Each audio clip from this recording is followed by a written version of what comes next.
بسم الله الرحمن الرحيم.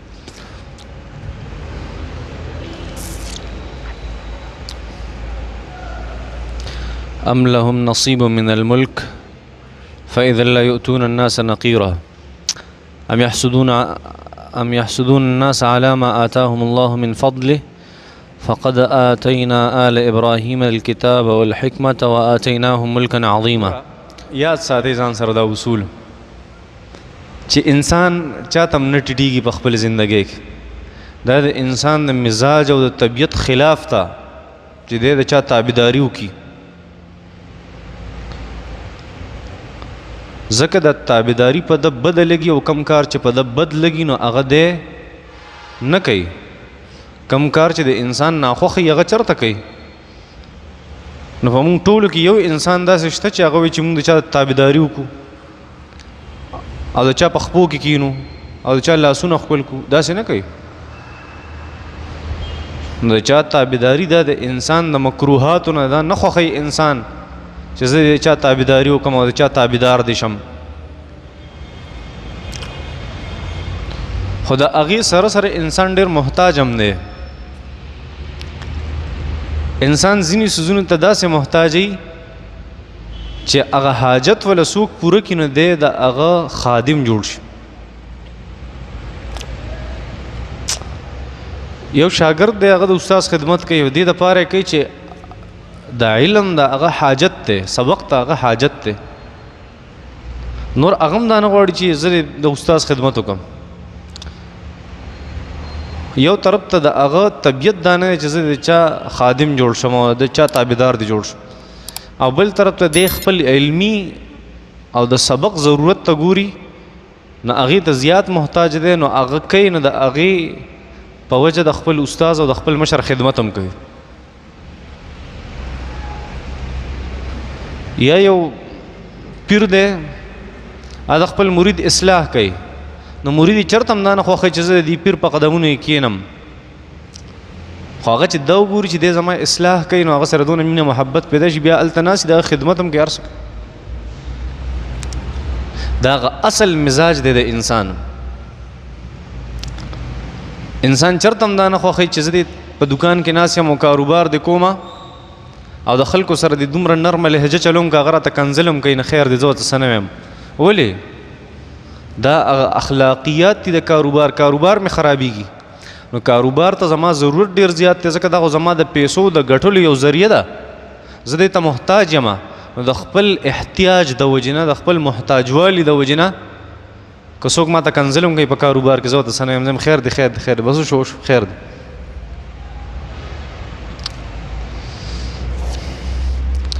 دغه شان سیاست هم دی.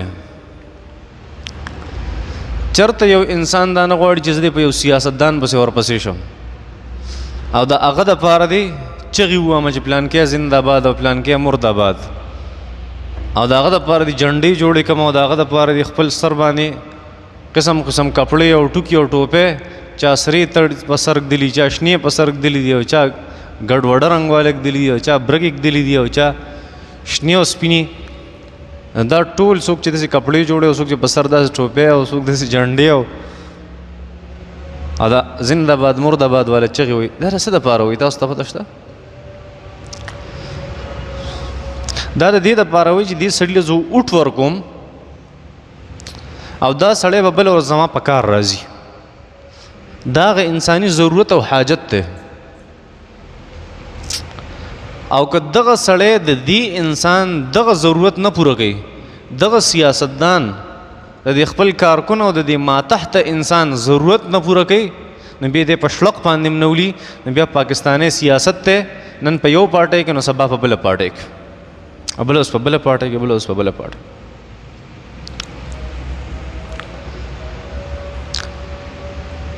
نو سیاست چې کله انسان کوي نو لاندې او ماتحته خلک د هغې به هغه بره خلک ډېر زیات خیال ساتي. او دغه الله جل شانو دی آیت مبارکه کې ذکر کوي، اخره کې درته ویم څنګه تاله څه خلکو د علاقې اوټ درکو نو چې د هغې علاقې حتی الوسع ته به کوشش کې چې څومره خلکو مال وټ را کړی چې زه د هغه ټولو په کار راشم.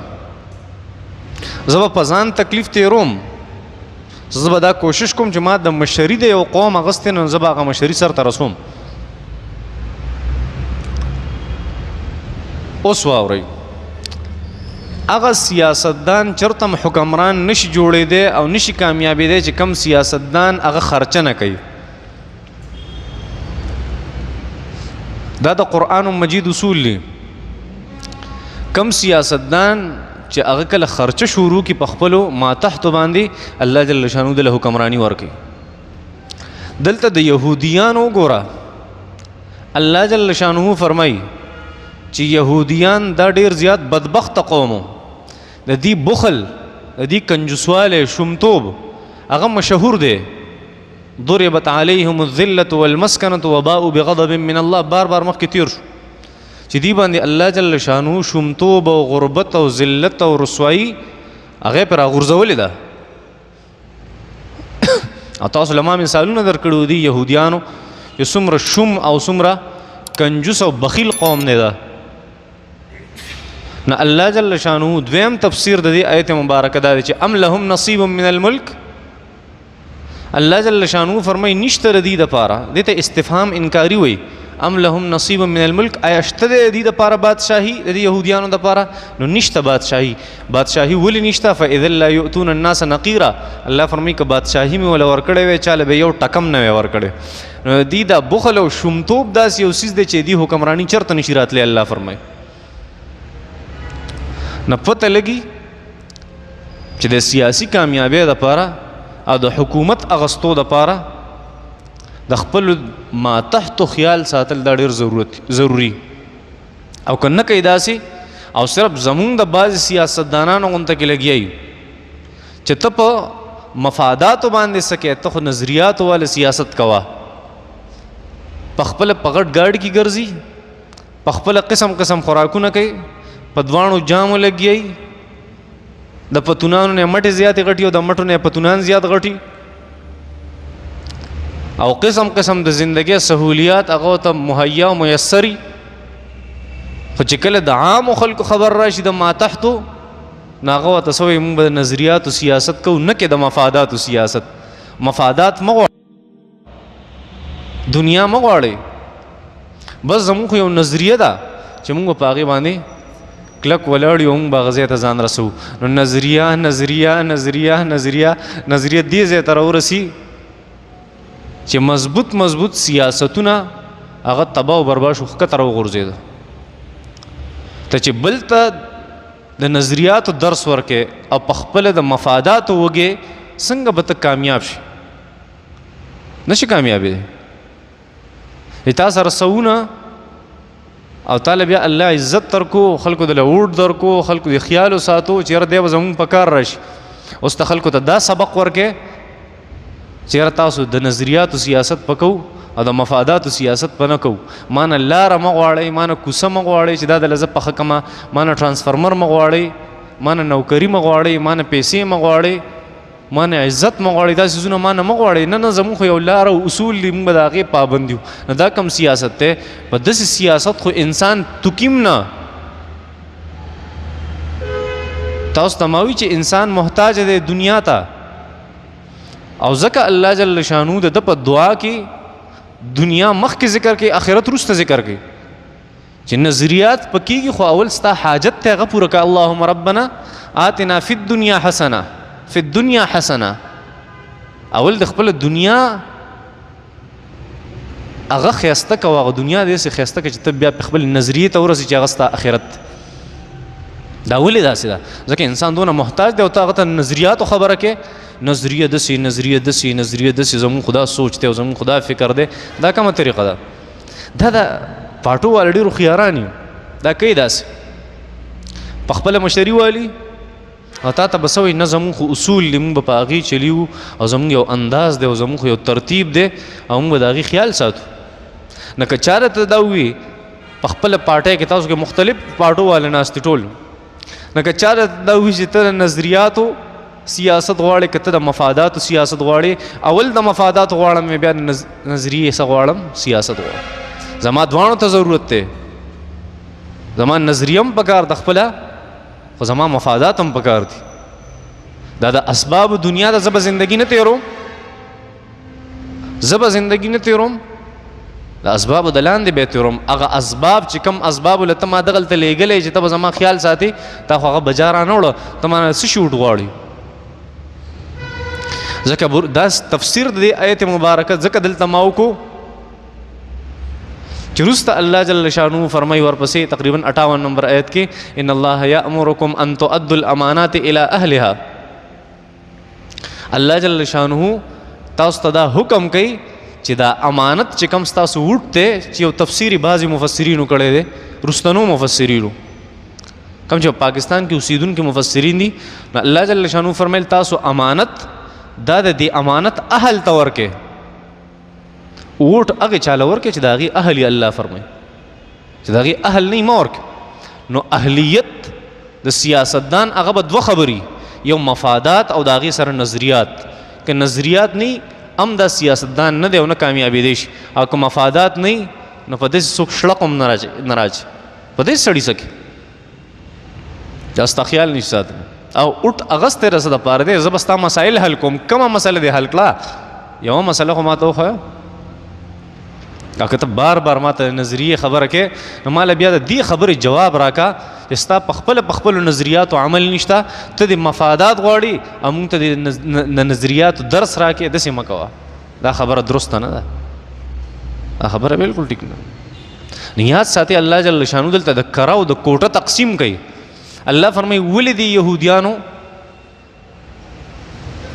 له زه حکمرانی نه ورکوم ولې دی له ما نبوت ورنکو ولې ما دی له پیغمبري ورنکړه او نبی علیہ الصلوۃ والسلام نے ورکړه ځکه الله جل شانو فرمایي چې په دې کې بخل موجود دی او چې بخل سو پورې موجودي ان البخل والملك لا يجتمعان امام رازي رحمت الله علیه فرمایي چرته بخل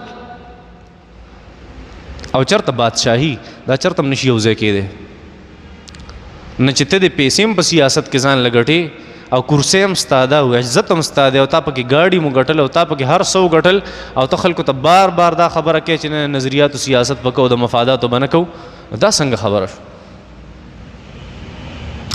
نه الله جل شانو فرمایي ام لهم نصیب من الملک آیا شته د دې دپاره بادشاهي یعنی نشته د دې دپاره بادشاهي ولې نشته فاذن که چېرته بادشاهي میلاو شوی وی دي ته نو لا یؤتون الناس نقیره دوی به ذره برابر انسانانو ته څه څیز نه وی ورکړی دا النقیر تا الفاظ میں تابل ویلو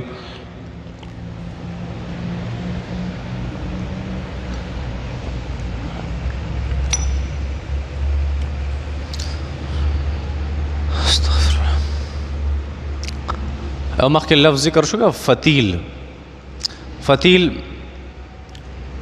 هغې تار ته وایي چې کوم د کجوري چې کوم اډوکی دی د هغې په زړی دی د هغې په منځ کې چې کوم تاري نری شانتې په املا کې هغې ته فتیل وایي او کم النقطة على ظهر النوا کم چې په هغه نقطه شانتې لګېدلي په دغې زڼي باندې یو طرف ته زڼی که نه په منځ کې کرښې نو کرښې د یو سر ته یو نقطه شانتې لګېدلي هغې ته نقیر وایي حایلم ورته انګلیش کې فاذا لا یؤتون الناس او یو قطمیر لفظ دی هغې پردې ته وایي کم چې دغې کجوري د اډوکې نه تاو شوي نری شانتې نو فاذا لا یؤتون الناس نقیره دی به یو نقطه برابر سیس چاله ورنه کړي دا نقیر ولې الله جل شانو ذکر کړو اصل کې د کجوري د اډوکې د دې دا نقطه نه دا ټاکې چې به لګېدلی د کجوري د اډوکې چې ځمکې ته واچي او دا راخیږي او دې نه تیغې راوځي نو په دقې پوینټ باندې راخیږي دا کم چې الله جل شانو نښه لګولي چې هایله ورته وایي په دغې راخیږي اوس الله جل شانو فرمایي په دې کې لږ شان سخاوت هم نشته که لږ شان سخاوت وی نو بوټی به راختی وی نو بادشاهي به مې ورکړی دا هم پکې نشته الله جل شانو فرمایي نه بعضې د سیاستدانانو کې قسم قسم خلک شته هغه یو سیاستدانو یا یو بادشاه